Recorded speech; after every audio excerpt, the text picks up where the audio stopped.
नमस्कार. ज्ञानदीप अकॅडमीत तुमच्या सर्वांचं स्वागत. मी सुप्रिया देशमुख आणि आपल्या आन्सर रायटिंग सिरीज मध्ये सर्वांचं स्वागत आहे.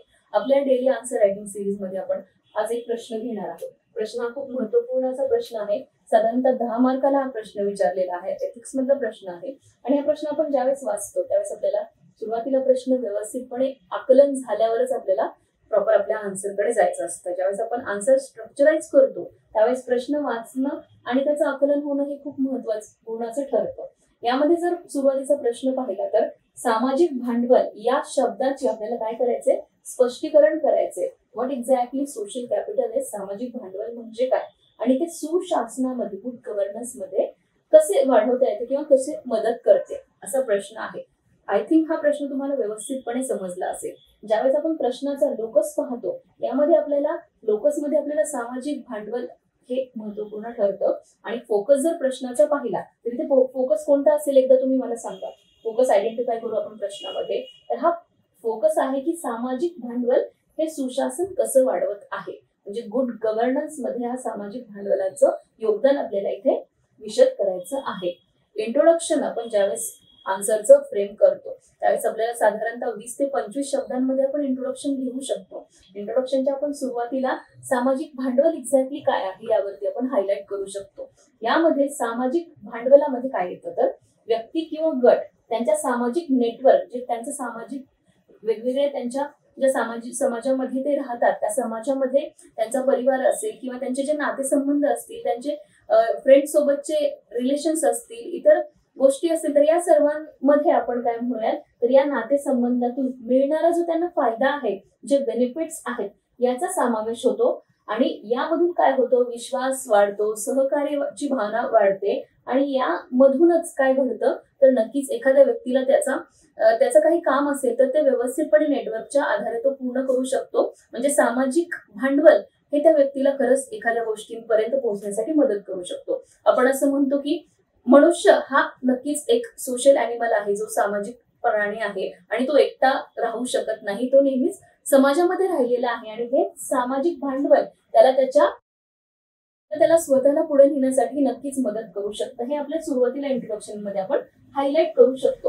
आता आपण दुसऱ्या पॅरेग्राफ मध्ये येऊयात. यामध्ये असं लिहिलेलं आहे की हे वैयक्तिक आणि सामूहिक कल्याण वाढवते. म्हणजे एखाद्या व्यक्तीला पुढे घेऊन जाण्यासाठी त्याला काय करतो तर त्याचे सामूहिक कल्याण वाढवते आणि तो जो संधी आहे त्याला मिळणाऱ्या त्या संधीचा फायदा ह्या सामाजिक भांडवलामुळे कसा होतो तर तो गतिशीलतेला आकार देतो. विविध पैलूंमध्ये त्याच्या करिअरच्या प्रगतीपासून ते त्याला समाजामध्ये राहण्यासाठी, समाजामध्ये एक संघता टिकून ठेवण्यासाठी पण हा मदत करू शकतो. अशा पद्धतीने आपण हे सामाजिक भांडवल व्यक्तीला कोणकोणत्या आयामाने मदत करतं इथे आपण लिहिलेलं आहे. आता मेन बॉडी जर आन्सरची पाहिली तर यामध्ये आपण काही पॉइंट्स देऊयात आणि याचं डिस्क्रिप्शन थोडं एक आपण साधारणतः 10 ते 15 शब्दांमध्ये करू शकतो. म्हणजे असे 4 मुद्दे तुम्ही इथे मांडायचे, हायलाइट करायचे आणि त्याबद्दल थोडंसं डिस्क्रिप्शन आपण आपल्या मेन बॉडीमध्ये उतरवू शकतो. यामध्ये आपण पाहूया ज्या मार्गाने सामाजिक भांडवल सुशासन कसं वाढवते यावरती आपल्याला फोकस करायचा आहे. पहिलं आहे विश्वास आणि वैविध्यता वाढवणे. म्हणजे सामाजिक भांडवलामध्ये आपले जर नातेसंबंध खूप चांगले असतील, इतरांशी व्यवहार आपले चांगले असतील तर त्यामुळे आपल्या कामावरचा त्यांचा विश्वास वाढतो आणि नक्कीच कामामध्ये आपल्या डायमेन्शन्स प्राप्त होतात. यामध्ये सामाजिक ऐक्याला प्रोत्साहन देणे. जर सामाजिक ऐक्याला आपण प्रोत्साहन दिलं यामध्ये तुम्ही एखादं उदाहरण पण देऊ शकता. एखादा IAS ऑफिसर असेल किंवा एखादा प्रशासकीय अधिकारी असेल, तो समाजाभिमुख निर्णय कशी घेतोय आणि एखादी स्कीम पॉलिसी कशी इम्प्लिमेंट करतोय हे उदाहरण तुम्ही एक छोटंसं देऊ शकता, ज्यामुळे तुमच्या आन्सर मध्ये व्हॅल्यू ऍडिशन होऊ शकतं. जर आपण पुढचा पॉइंट पाहिला यामध्ये पारदर्शकता आणि उत्तरदायित्व सुलभ करणे, अकाउंटेबिलिटी अँड ट्रान्सपरन्सी नक्कीच वाढते जर तुम्ही सामाजिक भांडवल हे नक्कीच उत्तरदायित्व कडे झुकलेलं असेल त्यावेळेस.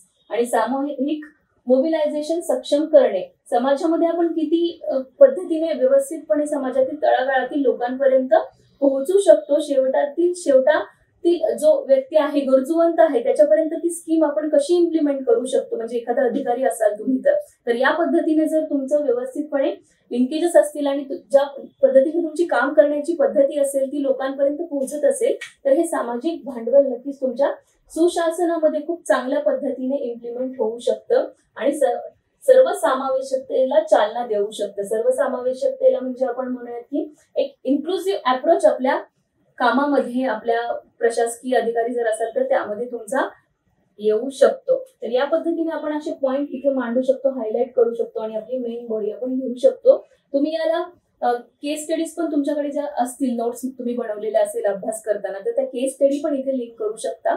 यासाठी तुम्हाला वेगवेगळ्या पद्धतीने ज्यावेळेस तुम्ही अभ्यास करता त्यावेळेस विचार करणं गरजेचं असतं की एखादी तुम्ही न्यूजपेपर वाचतायत सपोज आणि न्यूजपेपरमध्ये तुम्हाला एखाद्या अधिकाऱ्याने चांगलं काम केलं असं हायलाइट झालेलं असेल तर ते तुम्ही कात्रण तुमच्या नोटबुकमध्ये लिहून अशा गोष्टी तुम्ही तुमच्या आन्सरमध्ये उतरू शकतात. यामुळे काय घडेल तर एक प्रॉपर थेरॉटिकल आन्सर न वाटता इतरांपेक्षा तुमचं आन्सर हे नक्कीच वेगळं होऊन जाऊ शकतं.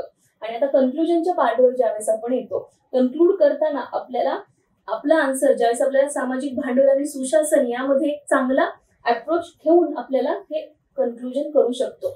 मग इथे तुम्ही कन्क्लुजन मध्ये एखाद्या चांगल्या गोष्टी मधून एखादा कोट लिहू शकता किंवा यामध्ये तुम्हाला जे तुम्ही मेन बॉडीमध्ये लिहिले तर एखादा पॉइंट हायलाइट करून ते पण तुम्ही इथे मांडू शकता. उत्तराची सुरुवात ज्या पद्धतीने केली त्या पद्धतीने पण तुम्ही तेच कीवर्ड्स घेऊन कन्क्लूड करू शकता. फॉर एक्झाम्पल इथे आपण पाहूयात की सामाजिक भांडवल हे सुशासनाचा एक महत्वाचा घटक आहे आणि त्यामुळे काय होते तर समुदायामध्ये विश्वास, सहकार्य, जबाबदारी आणि नागरिक सहभागाला प्रोत्साहन मिळते.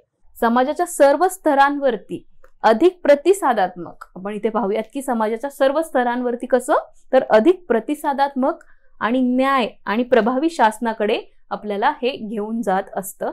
आपल्या सामाजिक भांडवल आपलं कसं आहे, आपल्या सोशल कॅपिटल कसं आहे, तर या पद्धतीने आपण आपलं व्यवस्थितपणे कन्क्लुजन हे आपण इथे मांडू शकतो.